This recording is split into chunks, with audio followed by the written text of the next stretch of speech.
오늘 우리 주신 하나님의 말씀은 베드로 후서 1장입니다.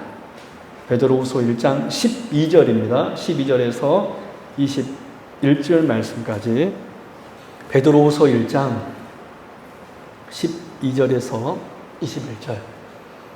우리가 수요일날 지금 베드로 전서를 간단하게 살펴보았고요.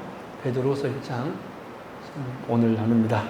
베드로 후서 1장 12절에서 21절 말씀까지 제가 봉독해 드리겠습니다. 그러므로 너희가 이것을 알고 이미 있는 진리에 서 있으나 내가 항상 너희에게 생각나게 하려 하노라. 내가 이 장막에 있을 동안에 너희를 일깨워 생각나게 함이 옳은 줄로 여기노니 이는 우리 주 예수 그리스도께서 내게 지시하신 것 같이 나도 나의 장막을 벗어날 것이 임박한 줄을 알미라. 내가 힘써 너희로 내가 떠난 후에라도 어느 때나 이런 것을 생각나게 하려 하노라. 우리 주 예수 그리스도의 능력과 강림하심을 너희에게 알게 한 것이 교모에 만든 이야기를 따른 것이 아니요 우리는 그의 크신 위엄을 친히 본 자라. 지극히 큰 영광 중에서 이러한 소리가 그에게 나기를 이는 내 사랑하는 아들이요 내 기뻐하는 자라 하실 때에 그가 하나님 아버지께 존귀와 영광을 받으셨느니라.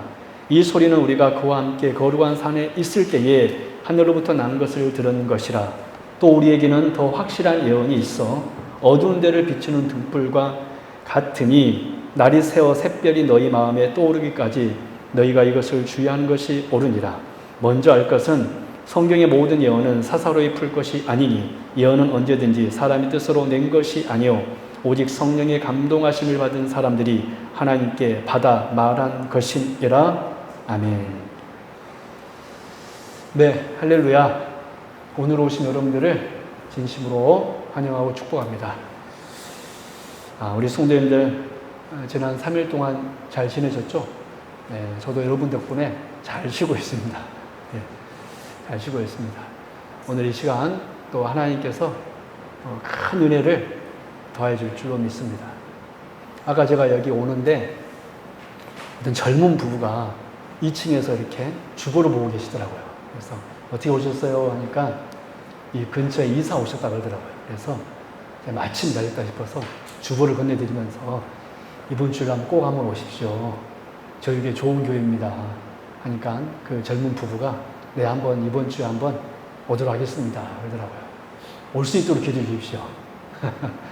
우리 교회 한번 제가 본당도 한번 봐보세요 하니까 보셨다고 그러더라고요. 그래서 옛날에 어떤 우리 저에게 이렇게 등록하신 성도님들이 저한테 늘 하는 말이 뭔지 아세요? 저보다 더 믿음이 좋은 것 같아요. 제가 사실 이렇게 개척교회 처음 해보잖아요. 개척교회 제가 해봤겠어요? 이렇게 처음 이렇게 개척을 하겠는데 정말 쉽지 않더라고요.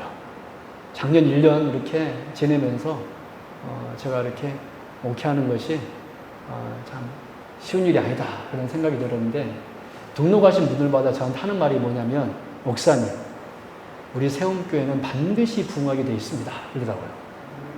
할렐루야? 그 얘기를 저한테 늘 해요. 목사님, 우리 세움교회는 반드시 부흥하게 되어 있습니다. 우리 유영권 집사님도 저한테 늘 그랬고요. 할렐루야? 네, 그리고 우리 집사님들마다 오신 분들마다 저한테 늘 그래요. 제가 그때만 하는 소리가 저보다 더 믿음이 좋습니다. 그런 얘기를 하는데 여러분 우리 세움교회 부흥할 것을 여러분 믿습니까? 할렐루야. 믿은 대로 됩니다. 제가 간증 하나 하고 여러분들에게 말씀을 전할게요. 갑자기 오늘따라 다른 말이 하고 싶은데 제가 전도사 때 여러분들이 지금 제 얼굴 보면 피부가 좋아요 안 좋아요? 좋죠. 근데 여러분 놀라지 마십시오. 제가 27살 때 갑자기 여드름이 정말 안 나다가 갑자기 27살 때도 여드름이 이렇게 막 온 사방 덮었습니다. 제 아내는 저의 여드름이 정말 전성기였을 때 저를 만났어요. 아마 제 인생에서 제일 못났을 때. 이제 막 사역을 해야 되는데 여드름이 얼굴을 뒤덮어버렸습니다. 여러분 상상이 되세요? 제가 얼마나 스트레스 받았겠습니까? 제가 피부과도요 돈 많이 투자했습니다. 근데 소용이 없더라고요. 근데 제가 신대원 3학년 때 성지순례 갔습니다. 신도 3학년 때 성지순례 갔는데 요단강에 갔어요. 그 나만 장군이. 근데 그 전에 제가 사역했던 교회에 이렇게 성가대 제가 지도했었는데, 전도사가 성가대 지도를 했었는데, 우리 성가대원들 앞에 다 이렇게 앉아 있었어요. 이제 내일 성지순례 가는데 우리 성가대원들한테 그렇게 한번 물었습니다. 여러분들, 제가 지금 여드름 이렇게 전성기인데 여러분 제 얼굴 볼만합니까? 하니까 일부러 볼만해요 막 그러더라고요. 볼만하게 뭘 볼만해요. 제가 제 거울 봐도 막 보기 싫지만 아무튼 볼만하십니까? 하니까 네 그러더라고요. 감사합니다. 그러면 제가 한마디 더 했어요. 여러분, 제가 오늘 이제 내일 성지순례 가는데 제가 30박 31일로 성지순례 갔다 그랬잖아요. 한 달 동안 성지순례 가는데 제 얼굴이 깨끗해질 것을 믿습니까? 제가 이렇게 선포했어요. 근데 세상에 뭐라 그러는지 아세요? 아멘 그러더라고요. 아멘. 제가 혹시 다시 한번 물었습니다. 이 김신 전사 얼굴이 정말 그 나만 장군의 얼굴이 어린아이처럼 배국처럼 그 요단강물에 씻었더니 깨끗해졌는데 저도 가서 씻으려고 왔는데 깨끗해질 줄로 믿습니까? 하니까 아멘 그러더라고요. 제가 우리 성도들의 믿음으로 요단강물에 가서 7번 씻었습니다. 주여 깨끗하게 하여 주시옵소서. 그러니 여러분 놀라지 마십시오. 제가 30박 31일 동안 거울을 거의 안 봤는데 돌아와 보니까 여드름이 싹 없어졌더라고요. 흉터만 좀 있고. 그리고 제가 그해 다녀온 지 한 달 뒤에 결혼을 했습니다. 그 여드름 뭐가 그래서 얼굴이 깨끗해져가지고 이게 된 거예요. 제 얼굴에 흉터 있습니까? 없잖아요. 하나님께서 우리 성도님들이 큰 소리를 아멘 하니까 들어주시더라고요. 우리 세움교회가 부흥할 줄로 믿습니까? 아멘. 여러분들이 우리 세움교회 여러분 복된 분들입니다. 여러분들의 믿음대로 될 줄로 믿습니다. 이제 오늘 말씀을 보도록 하겠습니다. 여러분, 베드로후서는 사도 베드로가 소아시아에 흩어져 있는 교회 성도들에게 쓴 두 번째 서신이 바로 베드로후서입니다. 먼저 쓴 서신 베드로전서를 통해 베드로는 로마 정부로부터 극심한 박해를 받고 있는 성도들을 위로하고 소망을 주었습니다. 하지만 얼마 안 되어 교회에 또 다른 문제가 발생하게 되었는데 그것은 로마 정부에 의한 교회 외부로부터의 박해가 아니라 교회의 내적인 문제가 발생하게 된 것입니다. 그것은 바로 교회에 거짓 교사들이 들어와서 성도들을 잘못된 교리로 미혹하게 된 것입니다. 우리 베드로 후서 2장 1절에 3절 말씀 우리 같이 한번 읽어볼까요? 시작. 그러나 백성 가운데 또한 거짓 선지자들이 일어났었나니 이와 같이 너희 중에도 거짓 선생들이 있으리라. 그들은 멸망하게 할 이단을 가만히 끌어들여 자기들을 사신 줄을 부인하고 임박한 멸망을 스스로 취하는 자들이라. 여럿이 그들의 호색하는 것을 따르리니 이로 말미암아 진리의 도가 비방을 받을 것이요. 그렇습니다. 지금 이 사도 베드로가 베드로 후서를 썼던 이유가 무엇이냐면 당시 교회에서 이 거짓 선지자들이 교회 내에 침투하여서 성도들의 경건한 삶과 구원 그리고 그 주님의 재림에 대한 소망을 비웃으면서 헛된 교훈을 유포하고 있었습니다. 이에 사도 베드로는 이 거짓 선지자들의 그릇된 가르침으로 인해 큰 혼란에 직면한 성도들에게 마지막으로 힘을 다해 외친 유언적인 메시지가 바로 베드로 후서입니다. 그래서 오늘은 진리에 서 있는 우리들이 끝까지 진리 가운데 서 있기 위해서 어떻게 해야 하는지 오늘 말씀을 통하여서 살펴보는 시간을 갖도록 하겠습니다. 이 시간도 말씀을 통하여 큰 깨달음과 은혜가 있기를 주님의 이름으로 축원합니다. 첫 번째, 오늘 하나님의 말씀의 제목이 뭐냐면 진리에 서 있으라 라는 제목입니다. 그럼 첫 번째, 우리가 진리 가운데 살기 위해서는, 진리에 서 있기 위해서는 어떻게 해야 됩니까? 그 첫 번째로는 말씀을 끊임없이 생각해야 됩니다. 말씀을 끊임없이 우리는 생각해야 됩니다. 그래야지만이 그런 이단의 세력들로부터 또 우리가 삶 속의 유혹으로부터 우리는 흔들리지 않고 진리 가운데 서 있을 수 있습니다. 들은 말씀을 끊임없이 생각하는 거예요.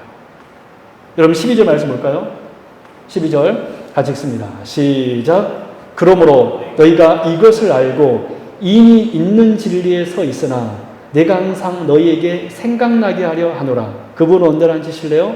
생각나게 하려 하노라. 생각나게 하려 하노라. 생각나게 하려 하노라. 그리고 13절 말씀도 볼까요? 13절 시작. 내가 이 장막이 있을 동안에 너희를 일깨워 생각나게 함이 옳은 줄로 여기노니. 또 그 부분도 언제나 지실까요? 생각나게 함이 옳은 줄로 여기노니. 또 생각이라는 단어가 또 나오네요. 15절 말씀 볼까요? 시작.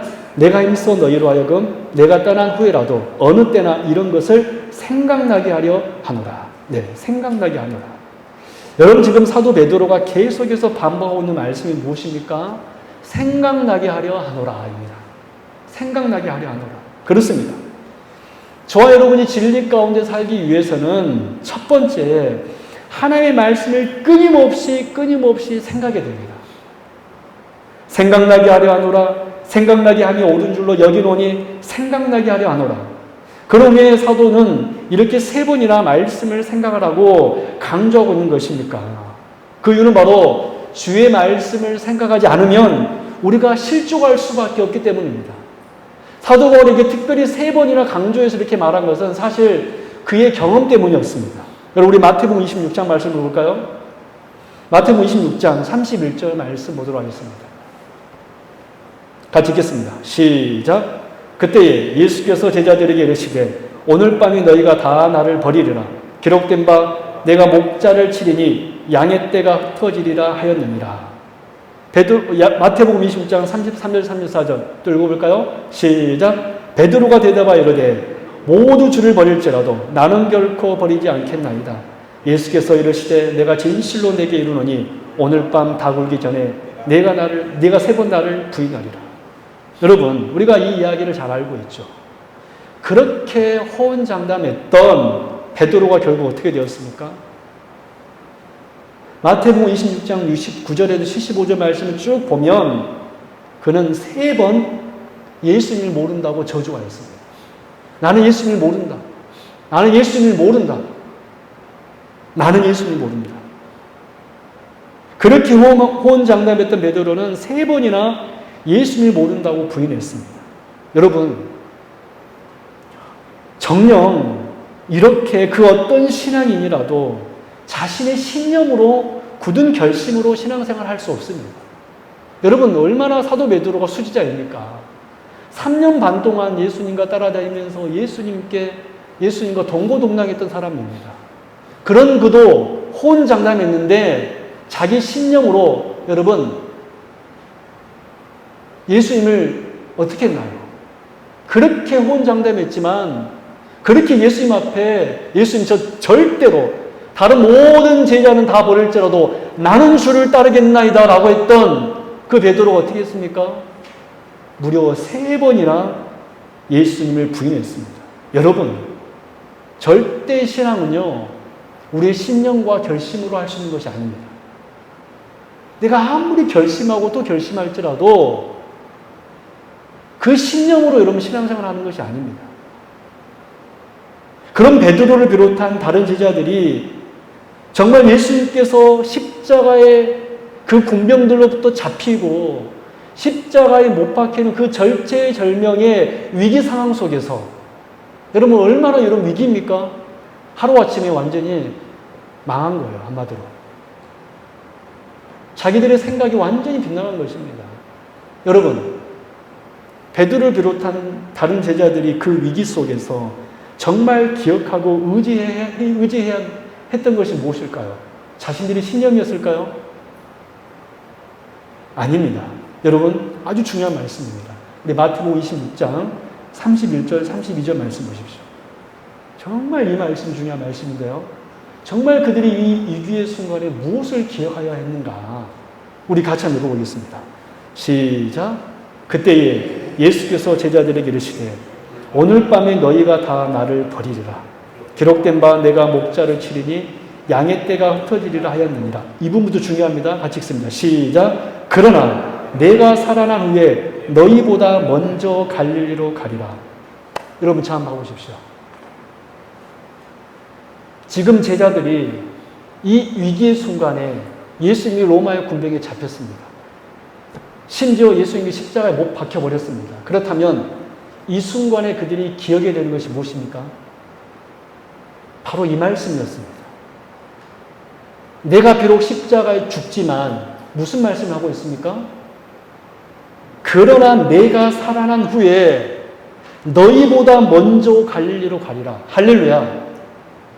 여러분 이해가 되세요? 예수님은 지금 다시 살아날 거라고 말씀하신 거예요. 근데 제자들 그 누구 한 명이라도 이 말씀을 기억했습니까? 단 한 명의 제자가 이 예수님이 다시 살아나신다는 이 말씀을 기억하지 못하였습니다. 그리고 기억하지 못하고 베드로는 자기 신념 믿다가 예수님을 3번 부인해 버렸고 다른 제자들은 다 도망가 버렸습니다. 여러분,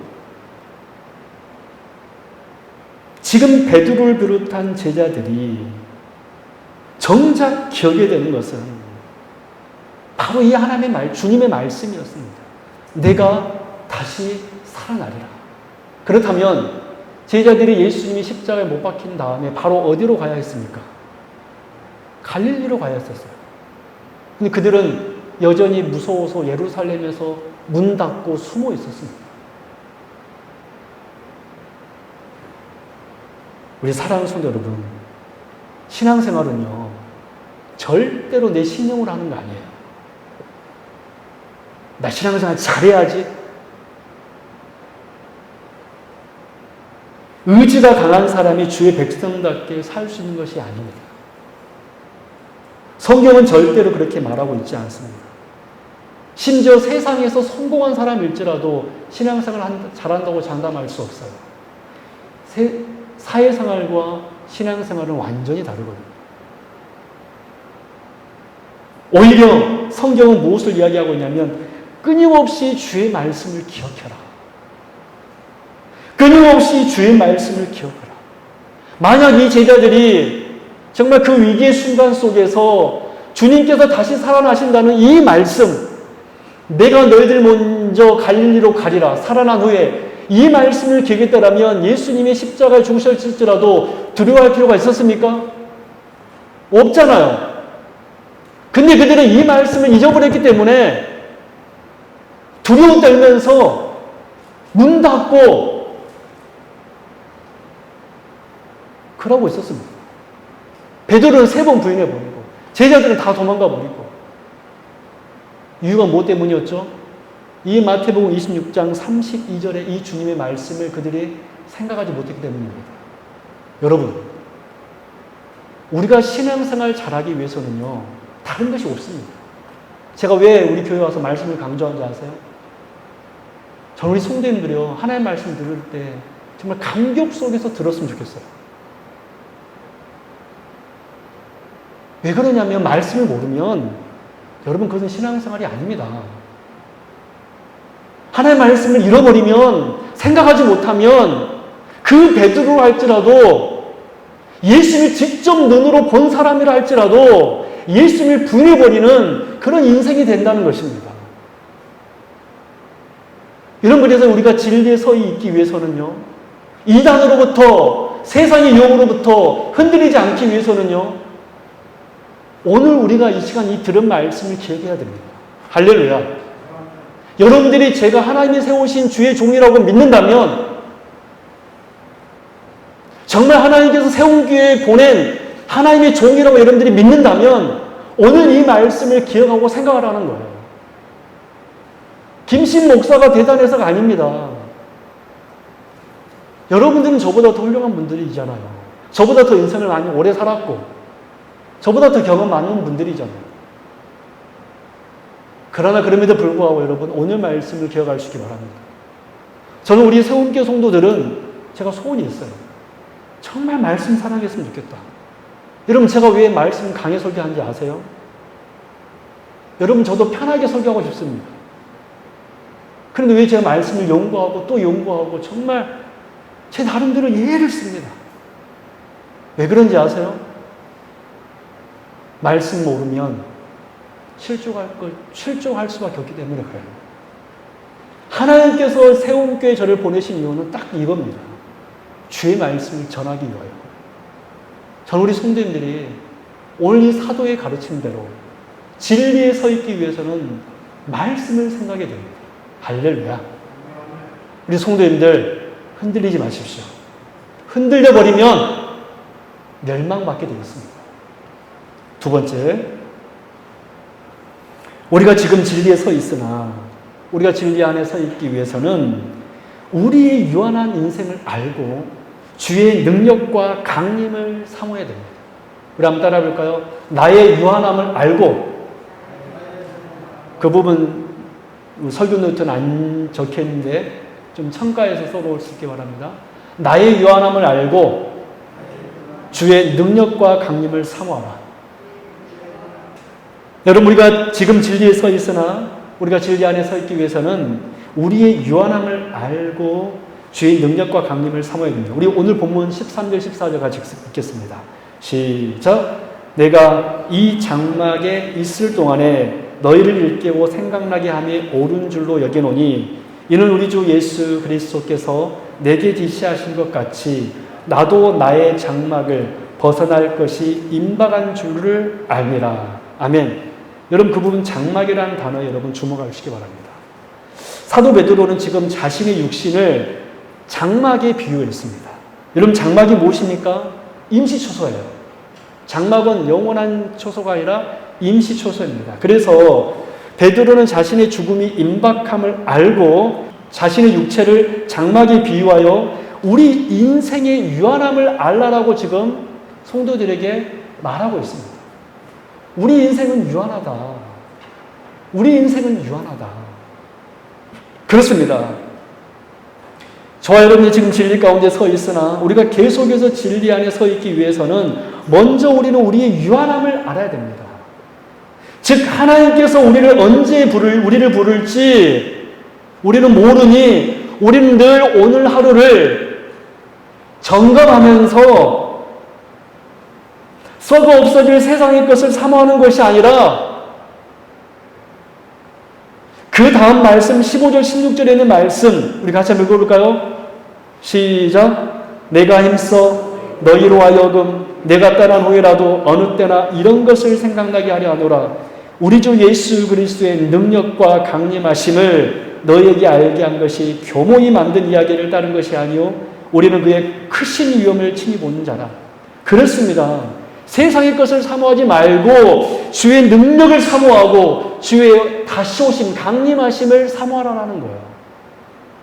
내 육신의 유한함을 인정하고 주의 능력을 사모하고 주의 강림을 기다리라는 것입니다.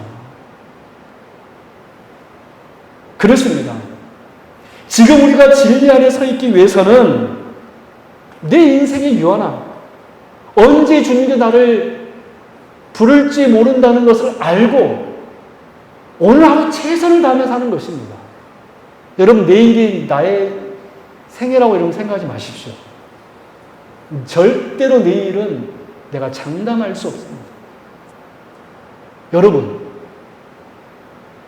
우리의 육신은요, 장막입니다.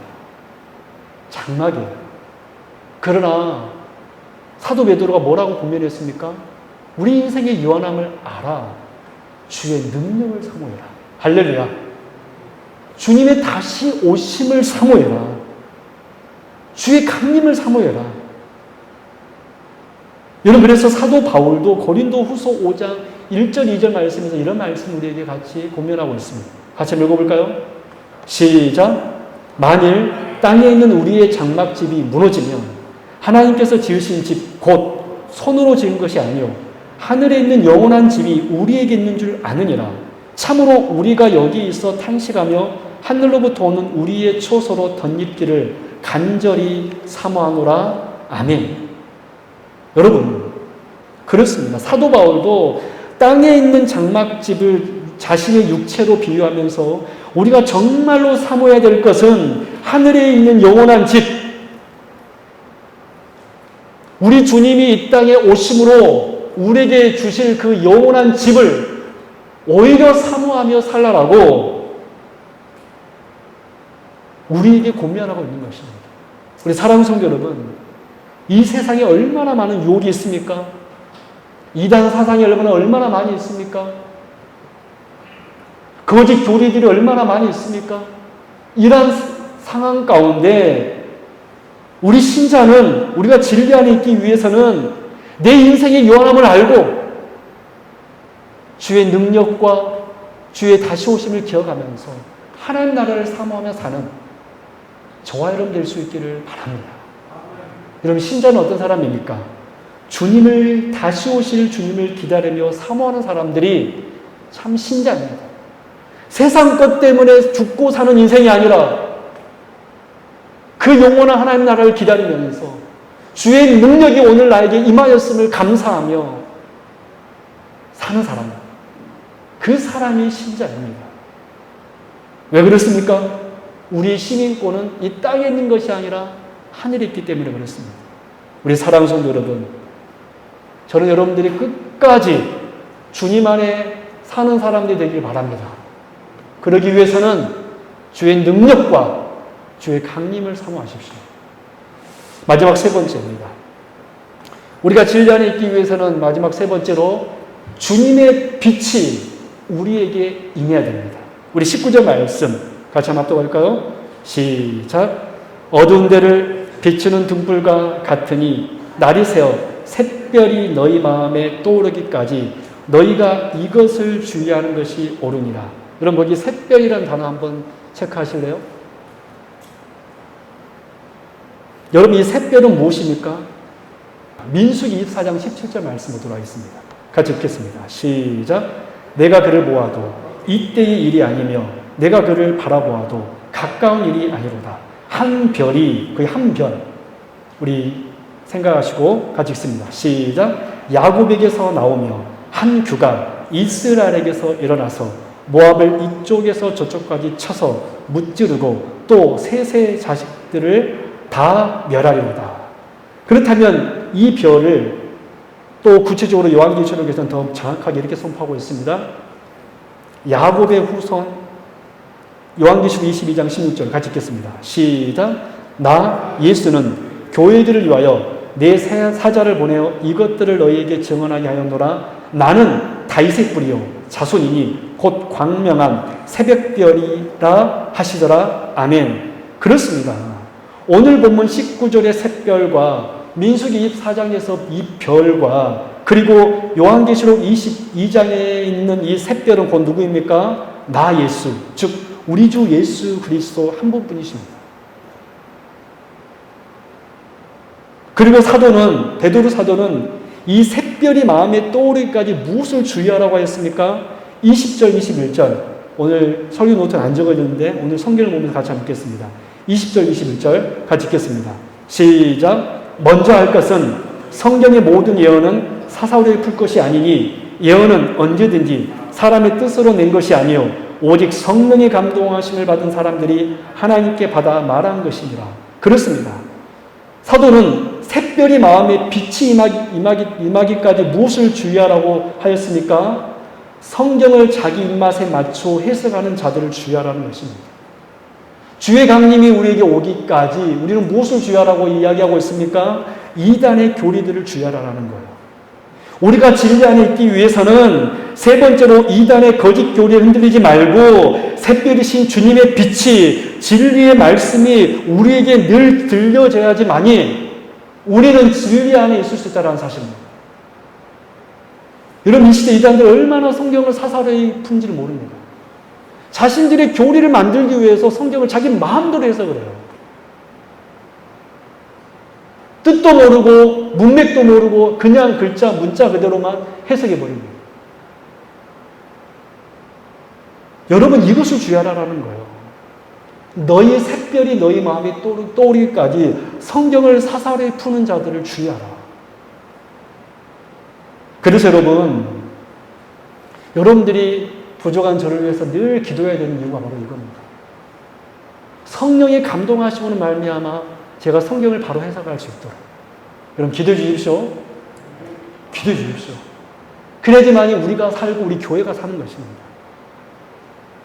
우리가 진리 안에 있기 위해서는 그래서 주님의 빛이 샛별이 너희 마음에 떠오르기까지 주님께서 우리에게 임재하시지만이 우리가 진리 안에 서 있을 수 있다라는 거예요. 저는 우리 성도님들 가운데 주님의 거룩한 빛이 임하기를 주님의 이름으로 축원합니다. 주의 말씀의 빛이 우리 심령 가운데 임할 때 우리는 넘어지지 아니하고 실족하지 아니하고 우리는 살 수 있습니다. 여러분 주님의 빛이 우리에게 임하면 어떤 일이 있는지 아세요? 여러분 창세기 1장 4절 말씀 보십시오. 빛이 하나님이 보시기 좋았더라. 하나님이 빛과 어둠을 나누사. 주님의 빛이 우리에게 임하면 어두움이 물러갑니다. 할렐루야. 두 번째 주님의 빛이 우리에게 임하면 어떤 역사가 있습니까? 우리 출애굽기 14장 24절 말씀 같이 한번 읽어볼까요? 시작. 새벽에 여호와께서 불과 구름 기둥 가운데서 애굽 군대를 보시고 애굽 군대를 어지럽게 하시며 그렇습니다. 주님의 빛이 우리에게 임하면 우리의 대적이 물러갑니다.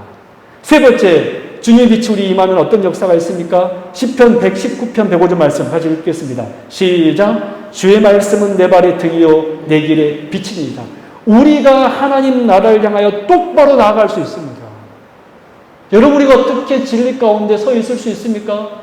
주님의 빛이 우리에게 임해야지만이 주의 말씀이 우리에게 여러분 늘 내 귀에 들려져야지만이 내 심령에 들려져야지만이 우리는 그 마지막 주님이 우리를 부르시는 그날까지 좌로나 우로나 치우치지 아니하고 하나님 나라를 똑바로 갈 수 있는 것입니다. 여러분 왜 베드로는 그렇게 굳게 결심을 했는데 닭 울기 전에 주님을 세 번 부인하였습니까? 우리는 아까 첫 번째 이유를 말씀을 기억하지 못했다고 그랬습니다. 비슷한 말씀이겠지만 여러분 당시 이스라엘 백성들 유대에서 닭은 어떤 동물이었냐면 시간을 나타내는 동물이었습니다. 우리나라도 닭이 시간을 나타내는 동물이긴 하잖아요. 그래서 닭이 운다라는 것은 곧 무엇을 의미하냐면 어둠이 그치고 빛이 임한다라는 의미였습니다. 그래서 예수님께서 베드로에게 네가 나를 닭이 울기 전에 세 번 부인하리라 라고 말한 것은 의역하자면 이렇게 얘기할 수 있죠. 네가 나를 닭이 울기 전에 세 번 부인하리라. 이것을 의역하면 이렇게 의역할 수 있습니다. 빛이 임하지 않으면 나를 부인할 수밖에 없다. 반대로 빛이 임해야지만이 우리는 주님을 부인하는 인생이 되지 않는다라는 거예요. 왜 베드로가 닭 울기 전에 왜 예수님은 특별히 이 닭이란 단어를 넣어서 말하였습니까? 빛이 임하지 않으면 진리 안에 서 있을 수 없다라는 거예요. 빛이 임하지 않으면 주의 샛별이신 우리 주 예수님께서 우리에게 함께하지 않으면 우리는 넘어질 수밖에 없다라는 사실입니다. 우리 사랑하는 성도 여러분, 어떻게 우리가 진리 안에 서 있을 수 있습니까? 주님의 샛별이신 주님이 우리 마음에 떠올라야 됩니다. 즉 주의 빛이 우리에게 임해야 되고 말씀이 늘 내게 들려질 때 우리는 진리 안에 서 있을 수 있습니다. 늘 말씀을 맺도록 하겠습니다. 오늘 우리가 지금 진리에 서 있으나 끝까지 흔들리지 않기 위해서 어떻게 해야 되는지 세 가지로 도움받았습니다. 첫 번째로는 말씀을 끊임없이 생각해야 됩니다. 이것이 바로 첫 번째 방법입니다. 그래서 우리 성도님은 늘 예배의 자리에 사모해야 돼요. 주일 난 예배 한 번 오는 것이 아니라 늘 예배 자리를 사모하고 또 할 수만 있으면 유튜브에서도 여러분 설교도 말씀 계속해서 듣고 두 번째 우리가 진리 안에 서 있기 위해서는 우리의 유한한 육을 의지하는 것이 아니라 주의 능력과 주의 강림하심을 사모해야 됩니다. 늘 주의 능력을 사모하고 내가 고난이 올 때 늘 주의 능력을 사모하십시오. 그리고 주님의 다시 오심을 여러분 믿으시고 하나님 나라를 사모하는 우리 성도님 되기 바랍니다. 그래야지만 우리가 진리 안에 서 있을 수 있습니다. 세 번째로 우리가 진리 안에 서 있기 위해서는 빛이 임해야 됩니다. 빛이 임하지 않으면 우리는 부인할 수밖에 없는 인생입니다. 우리 사랑하는 성도 여러분, 저는 우리 모든 성도님들이 정말 끝까지 주님이 우리를 부르시는 그날까지 진리 안에 서 있어서 그 하나님 나라의 영광의 품에 안길 수 있는 여기 계신 주의 백성 될 수 있기를 주님의 이름으로 축원합니다. 기도하겠습니다. 하나님 아버지 감사합니다. 오늘 저렇게 귀한 날 주시고 주의 말씀을 통하여서 우리가 진리 안에 서 있을 수 있어서 감사합니다. 주여, 바라기는 우리 사랑하는 성도님들 그 마지막 순간까지 진리 안에 서 있을 수 있는 복된 성도님을 되게 하여 주옵소서. 나도 낙오당하지 않게 하여 주옵소서. 거짓 선지자들로 인하여 흔들리지 않게 하여 주옵시고 세상의 용으로부터 흔들리지 않게 하여 주옵시고 하나님 나라 사모하면서 주의 빛을 받아 주님 안에서 늘 하루하루 살아가는 말씀 위에 세워지는 주의 거룩한 주의 백성들 다 되게 하여 주옵소서. 우리 세움교회 말씀 위에 세워지게 하여 주옵시고 우리 성도님들 말씀으로 복을 누리게 하여 주옵소서. 거룩하신 우리 주 예수 그리스도 이름으로 간절히 기도드리옵나이다. 아멘.